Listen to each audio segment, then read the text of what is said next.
अस्सलाम वालेकुम नाज़रीन, रियाज़ कुरैशी आपकी खिदमत में हाजिर है और आप देख रहे हैं प्रोग्राम नया पाकिस्तान। नाज़रीन, आज हमारे साथ मौजूद हैं अवामी फ़िक्र टीवी के सीनियर तज्ज़िया निगार मलिक नजीब अवान साहब। आज हम इनसे जानने की कोशिश करेंगे कि नए पाकिस्तान में आज ताज़ा तरीन अपडेट्स क्या हुई हैं। अस्सलाम वालेकुम सर। वालेकुम सलाम। जी मलिक साहब, कैसे हैं आप? अल्हम्दुलिल्लाह।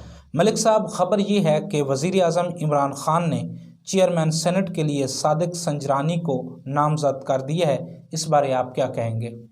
औज़ु बिल्लाहि मिनश शैतानिर रजीम, बिस्मिल्लाहिर रहमानिर रहीम।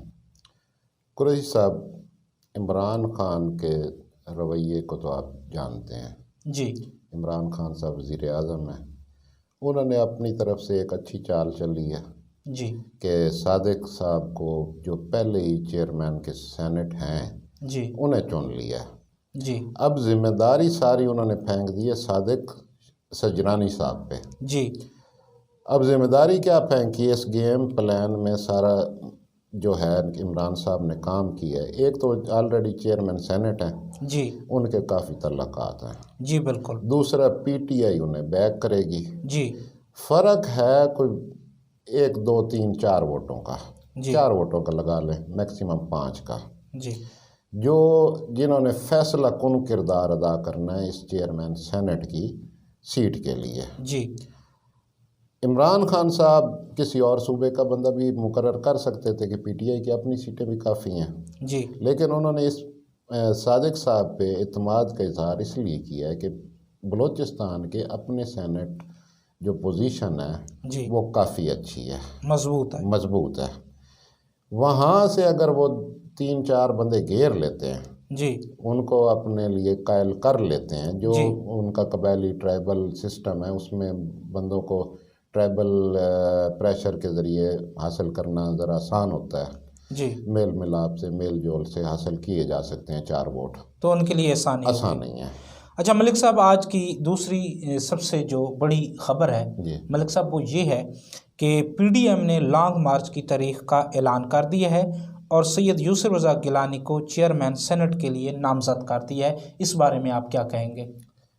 कुरैशी साहब, यूसुफ रज़ा गिलानी साहब पुरानी मौजें ढूंढने की कोशिश कर रहे हैं जी, सियासत में दोबारा इन होने की कोशिश कर रहे हैं। पुराना वक्त अब दोबारा मुश्किल ही आता है जी। अब वो कोशिश कर रहे हैं जी, लेकिन मसला ये है कि पीडीएम का उम्मीदवार आ गया सामने। पिछला सवाल भी हमारा सेनेट के मुतल्लिक ही था जी। मुकाबला काफ़ी टफ है जी, 3 4 वोटों पे खड़ा है जी। कोई भी इत्तेहादी पार्टी जिस तरफ झुक जाएगी जी, गवर्नमेंट अगर उन्हें कवर कर लेगी तो गवर्नमेंट का बंदा कामयाब हो जाएगा, अदरवाइज़ अपोजिशन ने कामयाब होना है जी। फ़र्क 3 4 वोटों का है जी। मलिक साहब, तीसरी बड़ी खबर आज की ये है कि रावलपिंडी में दहशतगर्दी वाक़यात का ख़दशा है, टीटीपी दोबारा मुनज़्ज़म हो गई है, इस बारे में शेख रशीद साहब ने आज इंतबाह किया है, इस बारे में आप क्या कहेंगे?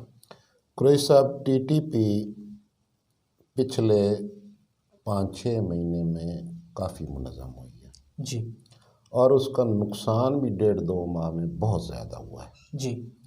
अगर पिछले 1-2 माह की कामयाबियां पाक फ़ौज की आप देखें जी, तो कम अज़ कम 100 से ज़ायद टॉप टेररिस्ट जी, जिसमें उनके सरबराहान तक तकरीबन टॉप जो उनकी लीडरशिप है वो मारी गई है जी। कल भी 3 दहशतगर्द मारे गए हैं जी। इनको मुनज़्ज़म किया भारत ने जी।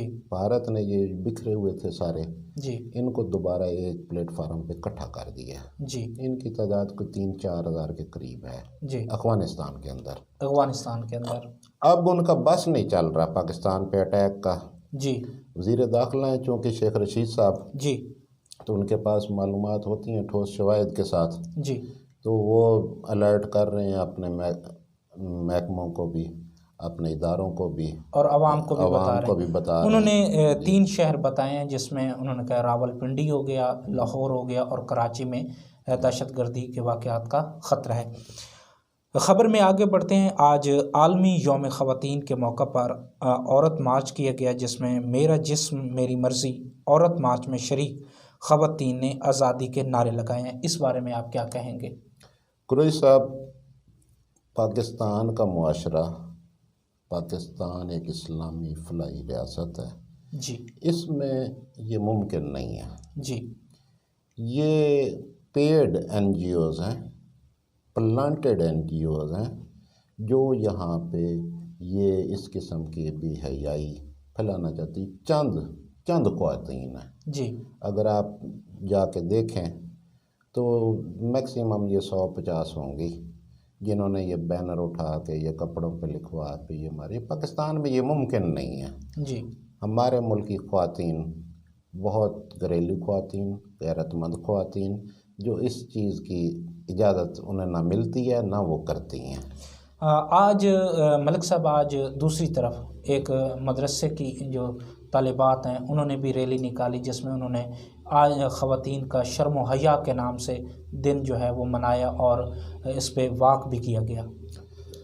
सर, ये हमारी जो बापर्दा दीनी ख्वातीन हैं, बच्चियां हैं, उन्हें उनका मुकाबला करने के लिए बाहर निकलना पड़ा है जी, बताने के लिए जी, नेशनल और इंटरनेशनली जी, लेवल पे कि हमारा जो कल्चर है वो ये है, वो शर्म व हया के हम पैकर हैं, हम बेहयाई के ख़िलाफ़ हैं जी। और ये जिस नारे पे हमारी बापर्दा ख्वातीन, मदरसों की असातिज़ा और बच्चियां निकली हैं जी, ये तो मेरा जिस्म मेरी वर्दी वाली 150 है ना जी, ये एक काल पे 1 करोड़ भी इकट्ठी हो सकती हैं जो शर्म व हया वाली हैं जी, लेकिन वो बाहर कम निकलती हैं, बाहर काम निकलती हैं। मलिक साहब, आज एक बड़ी ख़बर है इंटरनेशनल लेवल पर, वो ये है कि सऊदी अरब, अमेरिका में तेल की कीमतों में बड़ा इजाफ़ा हुआ है, तो पाकिस्तान में भी पेट्रोलियम मसनूआत की कीमतों में इजाफ़े का इम्कान है। इस बारे में आप क्या कहेंगे? कुरैशी साहब, जो इंटरनेशनल इजाफ़ा है कीमतों में पेट्रोलियम की, वो पिछले 1-1.5 माह से काफ़ी ज़्यादा है। होशरबा समझ लें। जी, होशरबा इसलिए है कि पर बैरल जो कीमत है वो इंतहाई ऊंची सतह पे पहुंच गई है, जी, यानी कि अपनी इंतहाई सतह को टच कर रही है। जी, जो क्रूड ऑयल है इसकी जो प्राइस है पूरी दुनिया की मईशत को हिलाती है, जी, पूरी दुनिया हिल जाती है, जी, पूरी दुनिया में इसका शोर शराबा है कि लेकिन चूँकि अब एलाई हैं दोनों इस मामले पे, सऊदी अरब और अमेरिका उनके कंट्रोल में है ये पूरी दुनिया का तेल, वो दोनों एक दूसरे के साथ मिल के ये काम कर रहे हैं। क्योंकि सऊदी अरब का जब तक अमेरिका खुद पेट्रोल इस्तेमाल करता रहा है, खाता रहा है, तो ये $3, $4, $7, $10 मैक्सिमम कभी होता था $15 तक जाता था। जी, अब ये $100, $125, $113। क्योंकि उन्होंने जमा कर लिया है काफ़ी ज़्यादा मिकदार नहीं में सर, ये वजह नहीं है जी, ये टेक्निकल वजह ये है कि अमेरिका के अंदर भी तेल के ज़खायर थे, जी, शेल ज़खायर उन्हें कहते हैं, जी, वो अमेरिका ने एक्सप्लोर कर लिए, जी, बाहर निकाल लिए। अब अमेरिका की उन पे जो पर बैरल लागत है ज़ाती, जी, वो है $40। जी, जब लूटा हुआ माल बाहर से सऊदी अरब का खा रहे तो रेट $3, $7, $10 था। जी, जब अपना उन्होंने निकाल लिया वो उसको लागत पड़ती है $40 पर बैरल, जी, तो वो उससे ऊपर चलते हैं, उससे ऊपर चलते हैं। जी, इस वजह से मुमकिन है कि आप पेट्रोल की कीमतें जो हैं बढ़ानी पड़े, पाकिस्तान में भी बढ़ सकती बढ़ हैं। सकती है। एक और बड़ी ख़बर, और आज के इस प्रोग्राम की लास्ट ख़बर पे हम बात करने जा रहे हैं मलिक साहब। वज़ीर-ए-आज़म इमरान खान की ज़ेर सदारत इजलास हुआ है जिसमें बढ़ती हुई महंगाई का जायज़ा लिया गया है। इस बारे में आप क्या कहेंगे? क्या वज़ीर-ए-आज़म इमरान खान साहब जो हैं वो आवाम को रिलीफ देने में कामयाब होंगे या नहीं? सर, कुरैशी साहब, इमरान खान साहब की सबसे बड़ी जो कोशिश है, सबसे ज़्यादा जिस पे वो ज़ोर लगा रहे हैं, वो चाहते हैं जो पाकिस्तान में काम हो जाए बड़ा काम, उनमें से महंगाई का कंट्रोल भी एक बड़ा काम है। जी, कोशिश उनकी बड़ी है लेकिन कुछ चीज़ें ऐसी हैं जिन पे इंटरनेशनल प्रेशर आता है, डॉलर के साथ रिलेटेड होती हैं, जिस तरह ऑयल और घी हैं जी, इनका तल्लक डॉलर के साथ है। हम इनका सारा रॉ मटेरियल वो इंपोर्ट करते हैं जी, इंपोर्ट होने वाली अशिया जब हमारे डॉलर के साथ जिस चीज़ का तल्लक हो जी, वो जब आएगी मुल्क में तो उसका इफ़ेक्ट तो आएगा ना।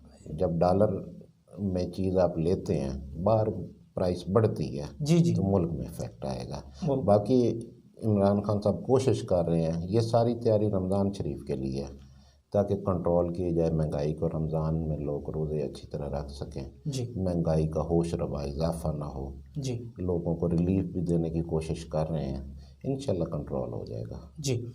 नाज़रीन, हमारे इस प्रोग्राम के ज़रिए से कोशिश है कि हम अपने पाकिस्तानियों को नए पाकिस्तान में जो ताज़ा तरीन अपडेट्स हो रही हैं उसके बारे में बर वक्त इंफॉर्मेशन फराहम कर सकें और उसका बेहतरीन तज्ज़िया पेश कर सकें। इसके साथ ही अपने मेज़बान रियाज़ कुरैशी और मलिक नजीब को दीजिए इजाज़त। इंशाअल्लाह ज़िंदगी बाकी, मुलाकात बाकी।